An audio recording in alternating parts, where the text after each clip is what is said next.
Salam, hormatly yurtdaşlar. Bugünkü meniň söhbetdeşim, men kärdeşim, men hem sylaýan, hem hormatlaýan yurtdaşym, hem deň duşum, mene Miwagul şu gün bilelikde biz ekrana çykarlydyk. Etjek bolýan söhbetdeşigim ýa-da görüňdeşigim gaty agyr tema. Degişli bolup dur sebäp şu ediljek gurrun bir çetini men öz maşgalamda da çekip otyn. Ýöne ene Miwagul kardeşim çeken ýetkisi bar, tragediýasy bar. Kardeşim men öz adymdan, maşallah agdalamyň adyndan, dostýarlamyň adyndan, kardeşlerimiziň adyndan, hemmämiziň adyndan gynanjymyzy kabul et. Gaýrat edin, hemmäňiziň yüreğinize akkar salınsın, rahatlık versin. İline galaların hemmecinin ömrü uzak bolsun diýmekden men başga şunkun söz tapamak häzir sana aýtma. Sebäp şumal özüm şol çoğulugymyň ýanyndan şol vilayet merkezine regional keselhanadan geldim. Ýöne häzir ilkinji nowatda sözü size bereýin. Siz näme bolup geçdi, nähil bolup geçdi, näme boldy öz adyňyzdan ine bizim yurtdaşlarymyza düşündirip berin. Sebäp siziň başyňyza gelen iş, men başyma gelen iş, hemme halkyň başyna da bar, bolubam geçdi, bolubamdyr, boljagam görnüp dur. Mundan aňyr gitse, ondan agyr boljak ýöne. Yer ala, ýurt ala diýilýär türkmenliň hawy. Kim nirde ýaşaýan bolsa, şo ýaşaýyşyna göre şerti bar eken.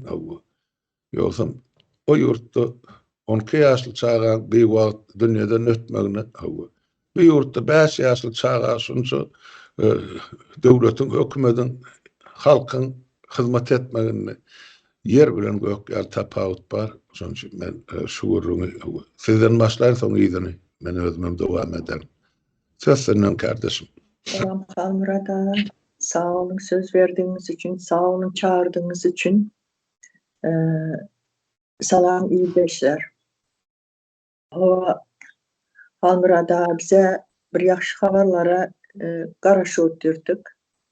Olmadı. Sebep bu 12 yaşındaki çağını siz geçen nämelerde yayınlarda görkezdiniz. Sizin yaşa oturan yerde o yerdeki devletler nähil näme diye çağı için ala deydiler, nähil jaýlar berýärler, nähil en atasına näçe 80% aýlygyny töläp şu çağanyň ýanynda şu çağa seretmelisini näme diýeniz.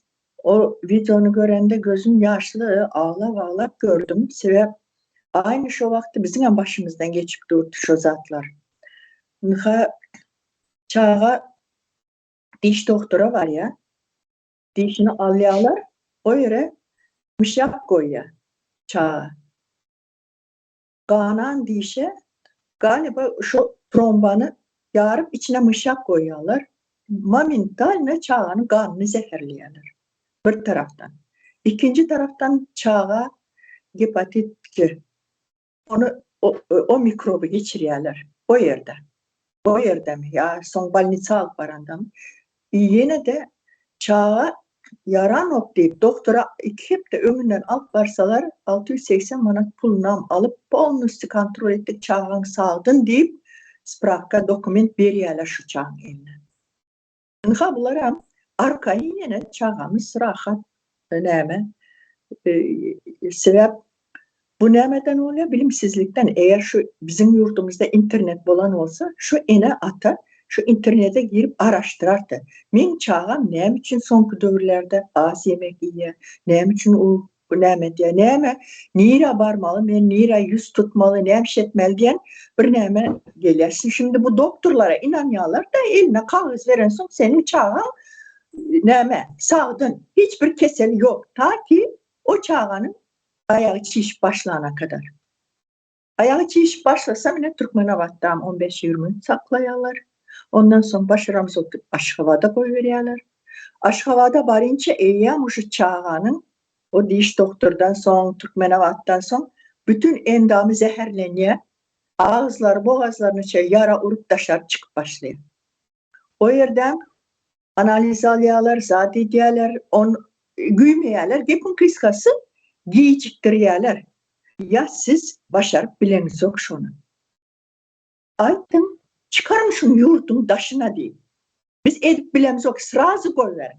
Bir aylap saklamak gerek mi? Şu çağını saklamanı şotaydı. Eğer şunu sırası yol dışarı çıkaran olsadılar, elde kömek olup, şunu kim etmeli? Doktor, kaytam doktorlar etmeli. Hemen eğer sistema, doktorlar doğru düzgün işleyen olsa, işini ediyen olsa, sistema doğru düzgün işleyen olsa, bütün kapıları şolar çalmalı. Ne 12 yaşar çağımız şunyalı durumda. Bizim şuna bir edebilecek hiçbir zatımız yok. Gücümüz yetse aparatura taraftan bizim gücümüz yok. Yok şu imkanlar yok bizde deyip ayak çalan olsaklar yine şu çağa yine dışarı yurda çıkanda yine şunca daha pul gerek olur. Misal için ağzından ilk başta bir $20 şunu doğrulap çıkarmalı, o çağını spasat etmeli diyen vaktlarında o çağını şu vakti çıkaran olsa o şu spasat edip olardı. Şimdi bu Türkmenistan'da Aşgabat'tan saklap bu çağını başarıp bilemiz yok, biz yurttaşına çıkarın diyenden sonra o çağının şu halden düşen çağının o durumda hali zagran pasportu yok. Hali bu en atasından soran adam yok. Sizin imkanınız var mı yokmuş? Pulunuz var mı? Siz çıkıp bilyaniz mi demek yok. O çağın o halde Banisa'dan çıkart koyuvererler. Yani ölse ölsün, öyümüzde ölsün, barın gidiverin diyen yağlı. Yine Enes'in atası Türkmenavat'ta yaşanan sonra o Aşgabat'ta dosyarlar var, zatlar var, öy veriyerler, maşin veriyerler. O çağa kakası iki yana büküp pasportunu onaracak oluyor o çağını yurt dışına çıkarmak için. Onam $600 getir diye emigrasyon.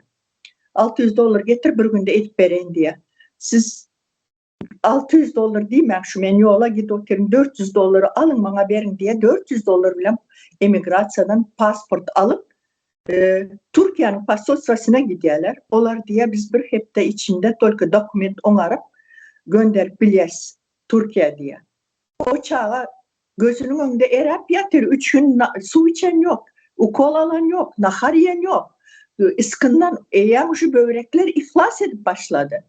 O çağa ince Delhi'den bir hospital tapya gürleşiye onların konsulunun öğüsü böküp gelip bunların önüne düşüp bir günde vize onar, bir günde yine Türkmenistan'dan çıkarıyorlar. Pasport alan sonra. Yani şu Banisa'dan çıkanı bilen pasport alanca 3 gün çağa aç, susuz, geplemen, ıskınsız yat ya.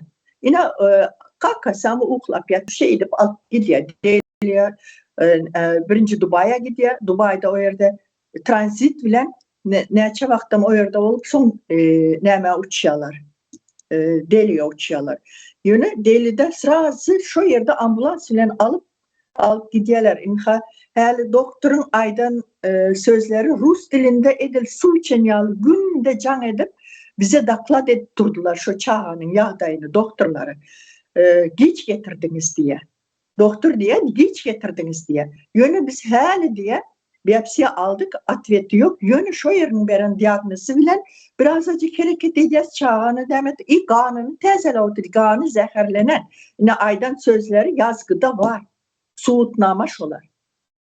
Ne şeydi 17 gün kaldı, 17 gün değildi yine o aldı, alıp geldik. Ne şun yağlı yağdılar Hamra'da. O çağının ne günesi vardı. Bu eğer şu 30 yıldan önkü dövür olan olsam Hamra'da, diyelim ki sayız oldu, yine şun yağlı bir pervaylık olmazdı.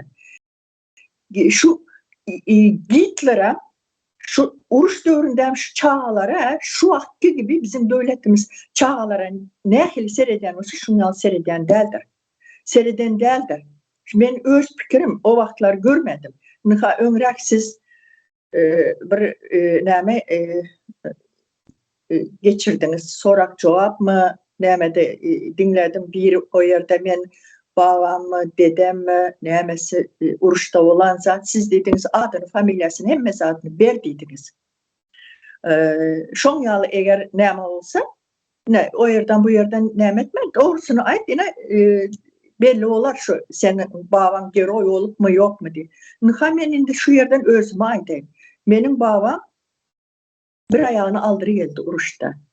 Cumamıradov Nuri deyip geroy adı alan adam, yüksek işlerde, resbalkonlarda işleyen adam. Men inha şonu aktığı men. Benim aktığımı nevşede oturlar. Men şonu aktığı, men öz gücümle okuva girip, hiç kime bir manat pul vermeyen okuvu bitirdim, işledim. 32 yıl stajım var benim.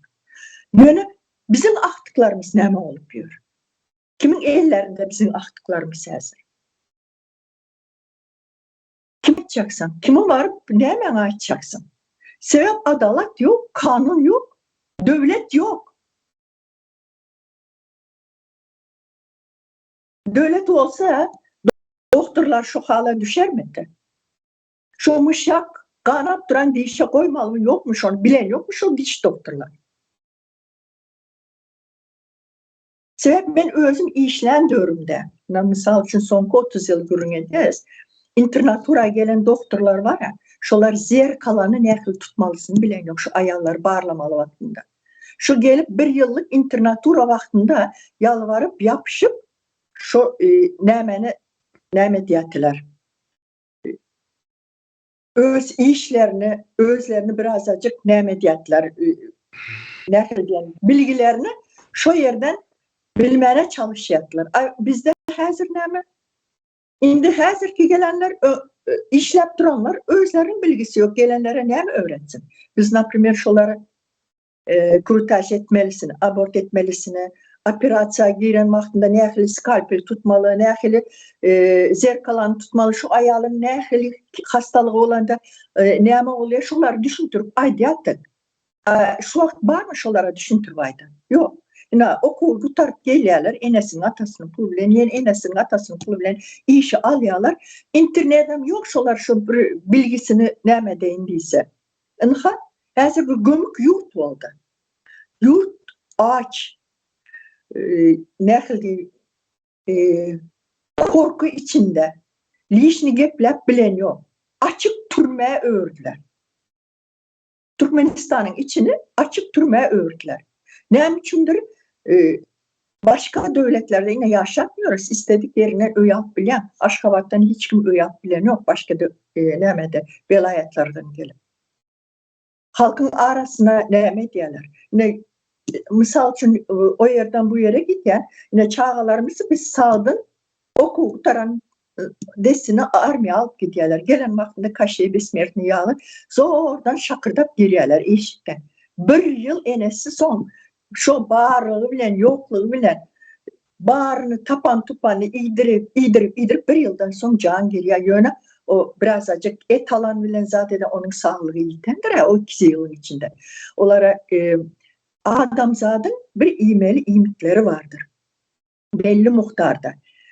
Hem mezattan alması gerek. Kurnan bilen, su bilen adam hiç kaçan normal adam bulup bilen yok. Onun için bizim gençlerimiz, yaşlarımız yaşlıktan ölüp gidiyorlar.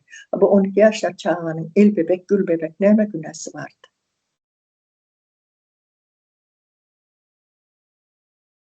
Ona bizim bilenimiz, bizim başka, benim eğerimin neme günahı vardı. Ayağı bilen bariye anjiyo yapıyorlar. 2 tane stendi tıkalımış anjiyanı. Huday ise o anjiyanı nehil yaptılar. 4 saatte hem ölüğünü verdiler. Ayağı bilen baran adamı. Bu benim bilenim, benim simyamın için. Benim simyama benzeş neyçi sani simya var. Şu doktorlar taraftan şu zatları gören bile ne için sesini çıkarmıyorlar. Ne için ona mı geçtim? Ne için doktorlar bir doktor çıkıp yakında yine şu programda YouTube'da bir Muhammed doktor çıktı. Bir gönlümüze layık bir doktor çıktı da zaten ayıp düşündürüp ayıp verdi. Yani şu başka doktorlar şu zatları görüyorlar. Neyse sana adamı eksperiment edip öldürüyorlar. Aşı dövründe kaptanında komşuyum durduğuyla değil. Ayağının üstüne tarkıldap yürüyen ayağı bir aşıda 12 günde ayağı yıkıldı. 2. aşı yamal diye 21 günde yoğun bakıma aldılar. 3 günden sonra ölümünü verdiler çağlarına. Öz kaynıkamam 38 yaşında yaşacık öldü. Adamdan sonra Bir ay geçer geçmez nemem yok aldı. Kayıkem yok aldı. Yok aldı. Korona yok dediler. Qaysı bir derdimizi aydalı. Biz bu arkada dediler, altın asır dediler, asuda asman dediler. Bu dünyanın gepini reklam ediyorlar, gösteriş görüntüler. Yönü hem mezarı içinde yaşayıp şu zatları çeken adamlardan soramalı. Nehli asuda asman, nehli altın asır biz onu biliyoruz bunları. Gözboyakçılık gerekten samsık adamım yok. Bunlar Türkmenler samsık bilmiyor. Yönü vaktinde bizim hem kanımızda şu öz dedeme şonyalılar atamın en ulu erkek doğanı yine army 18 yaşı dolar da olmaz alt didiktirler. Bez visti propal diye ben hat geldi. Mamam pakir 104 yaşında yok oldu. Her gelen adam yüzüne var yiyip simediyatı benim alım canım geldi mi deyip hiç yadımdan çıkan yok şu an. Yani, şu vaktlar şonyalıda ayında hazır internet 21. asır bu edilip yürüyen zatlar bu halkın 30 yıllık mı, 40 yıllık mı, 50 yıllık mı, neçe yıllık olsa bu halkı mankurlaştırıp bir halkın gözünü kör, kulağını ker mi ettiler, neymiş ettiler. Neyim içindir halk bu zatlara her düşünüp bilemiyor. Neymenin neyim olduğunu her düşünüp bilir. Sebep halk ağaç. Halk dine bir beyinde bir zat var. Şu ertir bir 5 manat pul nereden tapsam da şu çağalarımı açlıktan ölmesin.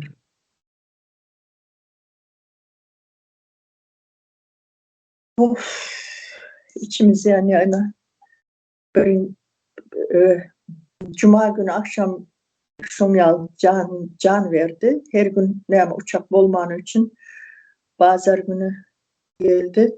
İyice saat 23 neçede. Birinci günüm saat 11'de sırası neyim yerleştirdik toprağa. Bugünüm 3'ünü veririz. Bitti indi.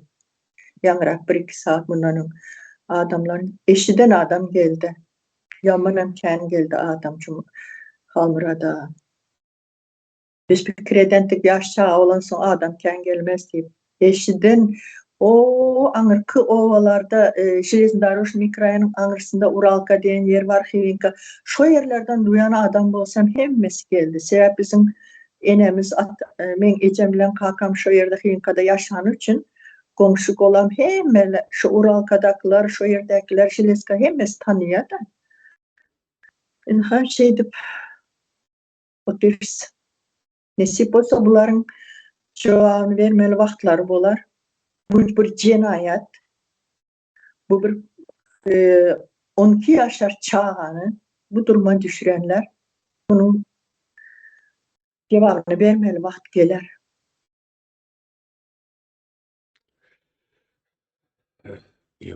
Öl kardeşim. Men duygudaşlığım belirmeye men şu mahar söz tapman otu. Benim şu düşmanlarım görmesin deyip gözümün yaşını tutuyor düşmanı. Şodur. Ananiyan yöne ve ahar gadavımın içimde turyan tupağının çağı yok. Doğru bellap geçtin. İyirugiş. Sol haram hor öğün hükümet deyip adlandırıyan cenayetkar terörist toparım. Onun elini pagonsudam, onun elini akalat geyen bol, goluna çelli kanı, halkın kanı bular. Para horlarım hemme cezasını çekmeli bu. Sebep dengeçtirip görüyen. Seredin, bu kardeşim, ol 12 yaşlı çağda näme günah var? Näme cinayet etti? Ol şol haram horluğun öňünde şoňa wagtyny gerekli we degerli bejergini bermedikler üçin. Näme cinayet etti? Näme günah var şo çağda? Ýene 6 ýyldan soň şol watan goruny gitmeligi. Ýene de 10 ýyldan soň ol ýygyny 12 ýyldan soň ýygyny ilmli, bilimli, diplomly bolup Türkmenistany aňyrlygyna ýagty gelejege alyp gitmeli ýigitlerin biri şol. Näme üçin şonu 12 ýaşda çüýretdiler. Näme üçin? Men şuna jogap tapyp bilemem. Men şuň aňardan Ukrainadan gelýän ýola sorup, şol regional keselhana bardım da çoğulumun yatan yerine şol taýda aktym 3-nji emesi bilen bäbeg bilen hamylady göwrelidi. Olam mene ýene 3-nji ogul dogurdy. Barıp hem gutlaýyn gözüň aýdyn diýip sowuldum baramda şonda aktym aýdýady. 3 aýda sentyabr, oktýabr, noýabr. Geçen 3 ayda diňe goýulan dermanyň möçberi ýa muktary şol çağa goýulan diňe derman başy islatda 2 milyon Şwed kronundan geçti diýdi. 2 milyon bolanda da ol 200 000 dolardan geçti. 3 kadar kimyoterapiýany aldy, bir hepdeden ayda bir gezek terapiýa arasyna dinç berýärler-de özüne gelýänçe, özüni tutýança onuň derman goýýary günne her sagatda ölçäp dur. Ene şo çağa indi men şutaýda aýdýan, deňeşdirmek üçin başlan sen çağa bilen deňeşdirmek üçin ýöne şol şeýle 3 ayda men 5 ýaşly çoğulumy bu ýön dermanlarynyň möçberi 200 000 dolardan geçti. Diňe derman ol en atasy mugut ýaşap otyr. Ya iýen zatlary mugut hemme beýleki zatlary mugut men bu zatlar men aýlyklar gidip durýar. Şol öňkaýdyşym men en atasyny 80% oňa da şo çağa diňe kesellän üçin 26 000 dolar bir gezeklik kömek soň her aýda berip durlar kömegini. Yine de berip durur, şoňa gerek şol ýan oýunjoklar bar, PlayStation näme diýdi, telewizorda oýnalýan. Olary mugudy uradyp durur, gymmadynyň gymmadyny, o 1 000 dolarlyk ýa 2 000 dolarlyk PlayStation'a çellik. Şo çağa saat otursun bardym bol beheşde düşen ýa. Kemine men gorkazym şo taýda oturan ýerimden çoğuluklarym ýa-da indi bolşum durşun şo täze gelen bäbeginiň suratyny goýdum öz ýemamda. Men onu. Real inni şol olgun çağan ýok bolany men eşitdim. Ýöne boğnumuz madde jan edip şo taýda gynanjym bildirmäge sebäp boğnumuz anak şu taýda kızatdyryp şo taýda bilen deňeşdirýän bol edil bärsi cennet o taýda dowdokyň hem düýbi bolýar. Onuň men nädip teselli berýän, näme diýip aýdyn. Onuň men şu döwletde ýaşap oturanma ökünýän. Bu taýda hemme zat bar, o men dağa kalan göbek kanımda bilen ýurtda hiç zat ýokdy. Onuň men näde şutaýda ýaşaýan hep öňüne näme onuň men iýen içindaň bokurdagyndan eşitdim men şu zatlary bolup bilemem. Mewe kardeş. Onuň şu azy habar geldi ine hemme eşitden görün bilen şutaýda ýurduň içinde arkadaşyna hemme jügüne. Size bolun gynanjynyň çägi ýok onuň aýdy. Onuň şuň oturdum moly çoğulugym elim alyp kapıdan 1 2 3 4 6 adam ak halatly girdiler. Şu apkod edýän ekellerde ýerka. Men sagat oğullara geldi de men dün gece geldim var bular ýerden ona eýem biziň şo çoğulugym ýaşap oturan jaýlary bar şotak geldiler. O jaýdyp kwartiry ýemäň içi bärde ýa keselhananyň içi o komnatda kwartiry nuşu mahal men aktygym adamsy indi 3 çağasy bolýar 3-nji bäbege gemeli 5 başy ýaşap oturan kwartirasy şol koridoryň oruny 100 kvadrat metrden geçýär. Gidip bäten kuğnasy bar, ýanky bir tualetimi, wannasy, her siniň öz öýjügi bar, nämesi bar. O aýlamam tapyp bolana. Onu şotak bar, ýerden şol ýanky sagat oğlan töweregiňi ýa uturny apgotyny siz bilýäňiz de ýerki braşlan aýlanýar. Birinji gelene şol ýanky çağırır bölüminiň müdiri bir. Soň çağa göne bejergi berýän wrach. Soň wrachyň ornmasary bizde şol ikinji wrach diýilýärdi. Bizde medsestra bol, bularda medsestra şo wrachyň orny tutýan adam. Soň ýa-ni bizdäki sanitar diýilýän, bularda medsestra şo derman berýän. Soňam 2 tane şol student şo taýda wraçlyk okap beren. Ýani Medeni institutynyň aptalyna da bol, ýani bir keselhana. Olaram şo gelip öwrenýär hemme zat. 6 adam olup girdiler, bir bäbeğin ýanyna 5 ýaşly.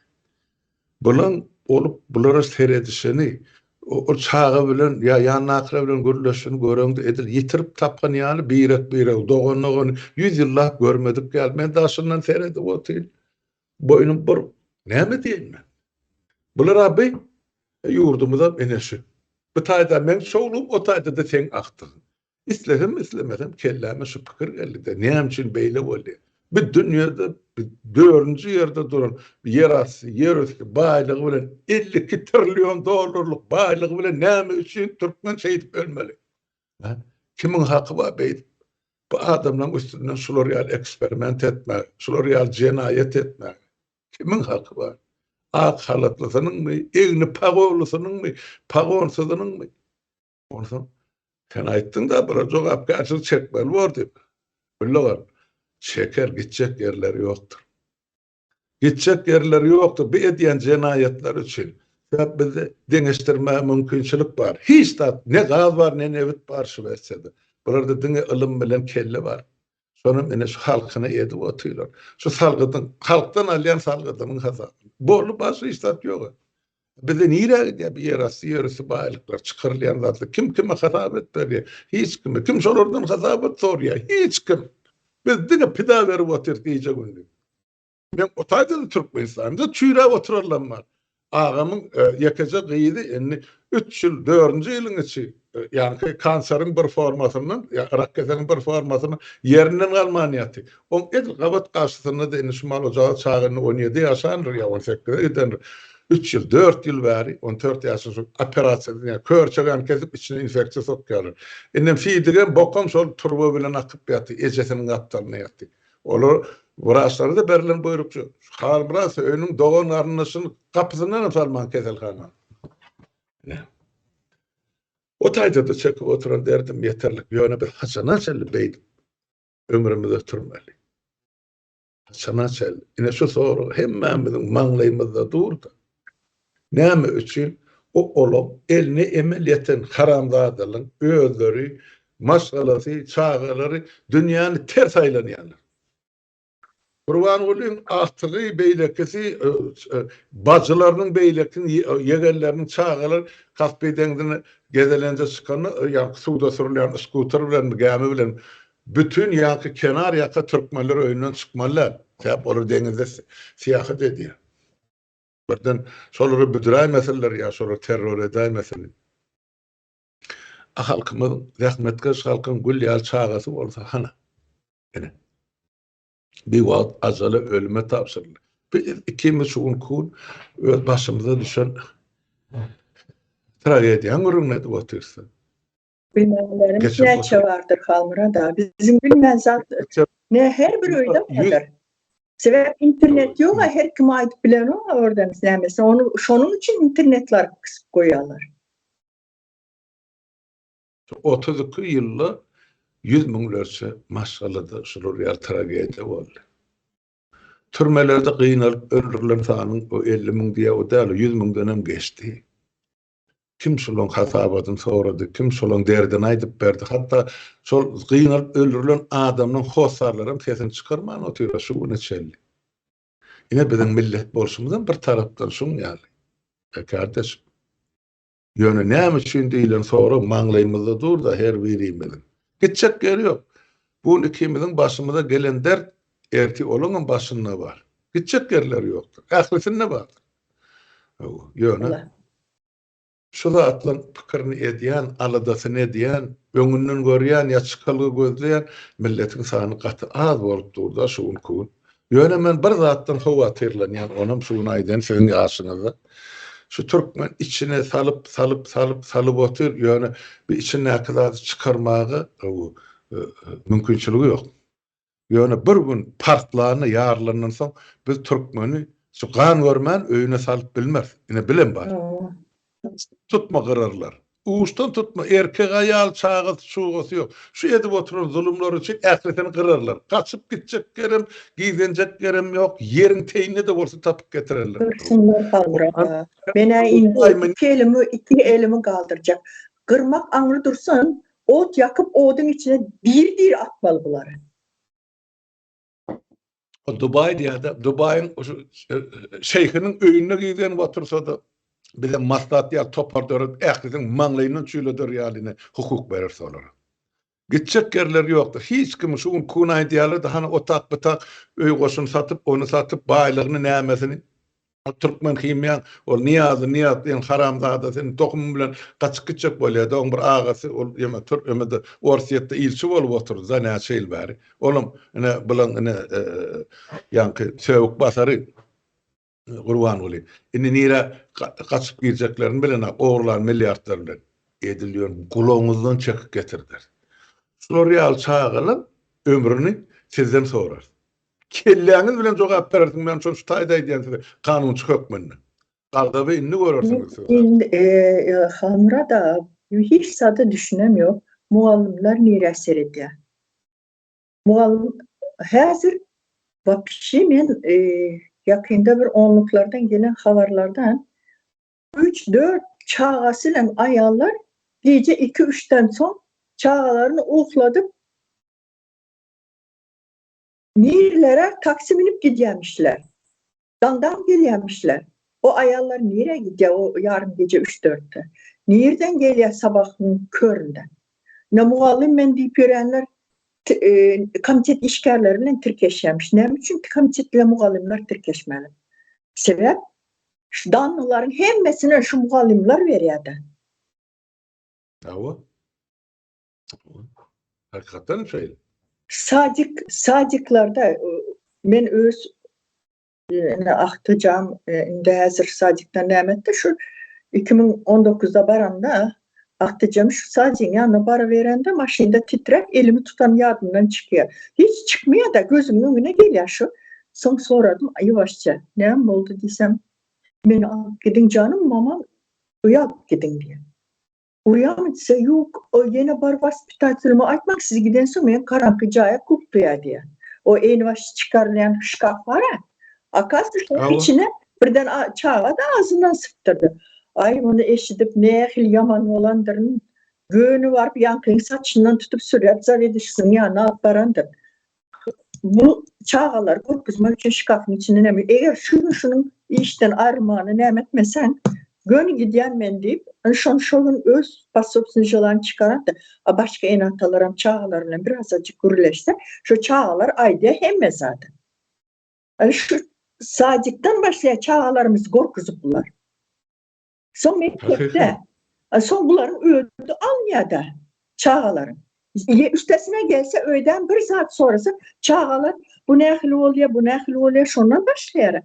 Bir saat sonrası o näme, gaharcan enatalar, iş ne yetişip bilmeyen, pul tap bilmeyen görenler var gaharlam tut ağzını yum, oturimsin, ine şunu yal. O çağalar ine şu yaşlıktan oturimsin bilen ine şunu yalı nämede de bizim çağalarımız gün görüyor. Gün gören oğa. Doğru düzgün sadık yok. Sadık'a çağını alıp varsan remont deyip bir pul nämeler yine şu yere bir çağalara multi görkezecek olmayan televizör alacakmış pulu gerekliydi. Bir radyoçilerden toplarlar. Mektebem edil şonyalı. Devlet olsa hani devlet etmeli değil mi şu zatları? Yok devlet. Bize devletem yok. Hökümetem yok, parlamentem yok, konstitusiýa diýişlerine hiç de yok. Konstitusiýa adalet asla yok. Onlardan. Ben yakında yine konstitusiýaň diňe birde maddasy işlemänne, ola ýam konstitusiýada. Bizde bolsa işleýän ýeke madda ýok konstitusiýada. Ordan näme üçin biz o konstitusiýada on kyharpyna agzamaly?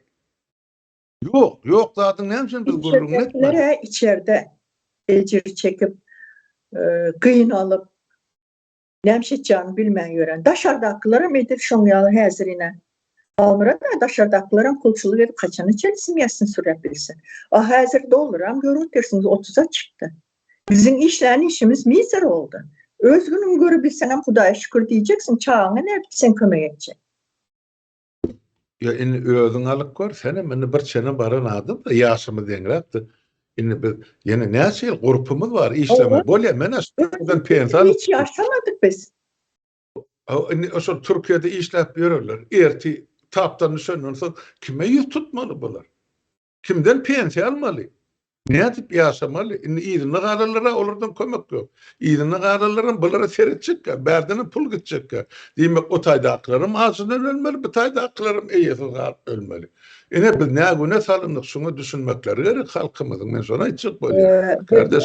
Hamurada bir devlet eğer yok olup gitmesi, bir yurdun yok olması için planlaştırıp şu aileleri parçalayalar. Bu planlı edilen zat. Spesialle edilir bu zatlar. Eğer hele bir olup çağalar yanında olan da o güçlü ailedir. Elbette. O yetim bir ölüm olup enesi Aňyrda atası berde olsa, atası aňyrda enesi berde olsa, berden baran pullaram o öýündekileram doğru düzgün. Ayalı olsa ayalı soğup yatır, eğri olsa eğri soğup yatır. O çağalaram seretmen, başka ayalların eline serettirip, ortaçına o çağalar sergestan. Indi şu berden baran ayal mesela barsa şu eğer bilen ilalaşıp bilýär şu tayda. Ilalaşıp bilen yok. Sebep bunun göz yetimi arttı. Taşına çıkıp adamlar nähili yaşamalı, adamların eğer ayalı bilen nähili iletişim kurmalı. Hemme zady şu börde öğrendiler. Sonra o yere barsa edil bir karanlık kuduga düşen ýaly bolýarlar. Ne internet var, ne köçeye çıksan bir lişne adam var. Ne bir saat 9-10'dan sonra birinin öýüne barıp bilýär. Bir başka bir ilk apşina durmuşundaki dövre giren ýaly aňyra eser. Doğru. Aýdýan her bir sözüň bilen razylaşýan kardeşim bolup duran tragediýa şu Türkmenistanyň içinde. Ýöne şoň çözgüdini tapmaly biziň nesilimiz. Başga adam ýok. Gelip taşdan bize kömek etjek, ýa serenjam berjek, ýa alad etjek. Ýene de bizde başga halk ýok. Biz şu bar halkymyz bilen şol 1% karandadan üstüne biz ya eline şol hakimiyeti gaňry barmaly bolup dursa, bolmasa biz yitip gidýär galan 99 göterim halk. Şoňa da biz buyurulan ajala buyurulan millet dip men bir gede gaýdama her tapar aýdýan şol. Şonum edip otylar. Biz bir ajala buyurulan millet. O toprağın üstüne şu ýaşap oturan halkam gerekkä, bize bir gerekkä, çağılymyzym gerekkä, aktıklamyzym, çoğuluklamyzym gerekkä. Diňe şu toprağın ýerasty baýlygy gerek, onun 50 ýyllap aljaklarmy, 100 ýyllap bellisi ýok. Ýöne biz 100 ýyllap ýurdun daşynda ýaşap bilmerse, aýlyksyz, gulluksyz, pensiýasyz. Bizim müddeti ýeten güni bu dünýä bilen hoşlaşmaly bolsa, ýöne ýygymy zakyrmat ýaşamak. Doğru. Ne problem sayda bizden öňkü öterler şu eser ikranyň bäri bizden öňkü öterler şu zatdan aladasyny çyllyky etmediler. Edäjekler hep hökümet ýa türmeden geçirdi, ýa atyp öldürdi, ýa tutup öldürdi, ýa zäherläp öldürdi, ýa ýurdun daşyna çykardy. Türmäge girip çıkmadık adam var mı her bir simyada. Türkmenistan içinde her bir simyada şu türmäge düşüp çıkandır. Sebep hiçbir bahana tapmasalar iş yerinden bir zat kozgap yatırıp çıkarandırlar. Doğru. Normal simyada normal çağaları olan adamların çağalarını bilerek narkotik oturttular vaktinde. Gurrunlar gatagyr gurrunlar. Bular var.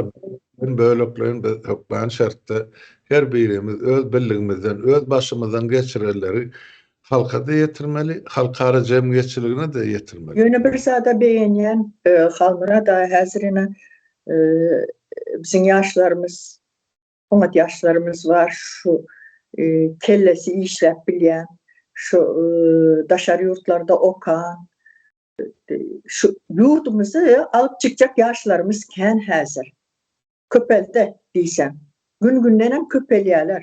Ina şu meni beğendirýär. Hiç olmasa şu gözümüzü yummanka bir şu çağlarımızın, aktıklarımız bir emin ellerde doğru düzgün yaşayış yaşap bileceğini görüp son öler, son bir gözümüz kapalı gider diye şu niyet bilen gece gündüz şu hayallerin nämesi bilen yaşayasın. Hakiki. Şular ýaly arzu bilen ýaşap otur. Şonun biz etmäge de mümkinçilik var. Dünýä indi şu mal diktaturadan aýrylyp biraz sıkım olsa ýuwaş-ýuwaşdan asla ýuwaşdan demokratiýanyň ýoluny düşüp barýar. Bütün dünýä men türkmenler diýip aýtmaýyn. Ýöne biz hem şu ýelgin hatarına biz hökmen demokratlaşaymaly, ýa-da Türkmenistan'y guraýmaly. Sebäp ýeňin bir bular- tasyr götüren oga bu şuma halky bu nämäni? Duruma. Doğru. Indi şu taýda men bir sözüm jemläp bir zat aýtmakçy bolýan. Sebäp dinleýijilerimizden, ýurtdaşlarymyzdan ýad etmäýler kardeşim. Diýjek bolýan zatym, şu bolup geçýän ýagdaýlar, ýurtdaşlar. Hemmemiziň başymyzda bolupdy, bar, bolubam bur, boljagam görnüpdir.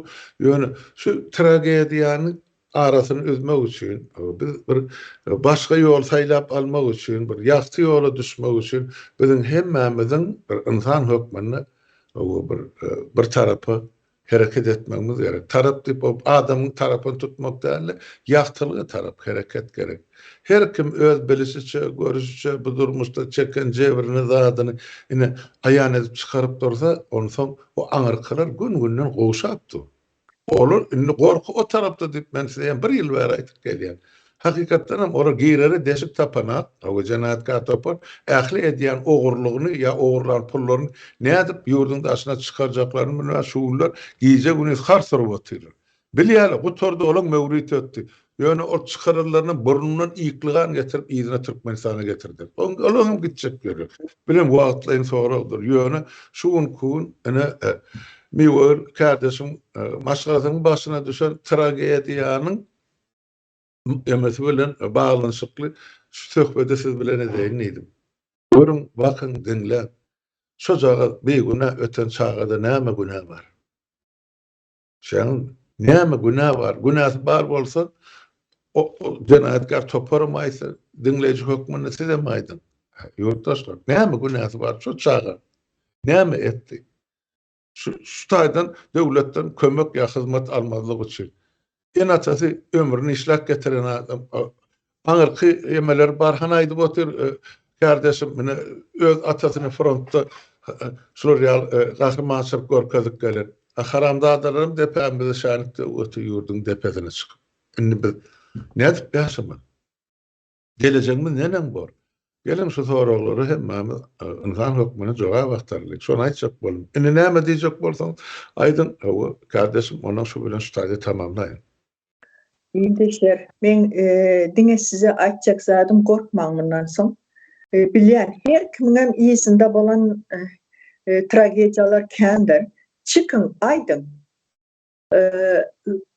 Boldy indi bundan soň gorkdum diýene o bahana o. Gorky diýen zat ýok. Hani siz aýdyp başlasaňyz olar özü gorkup başlaýar. Şu wagt olaryň öz gorkusyna nire girjeni bilen ýok.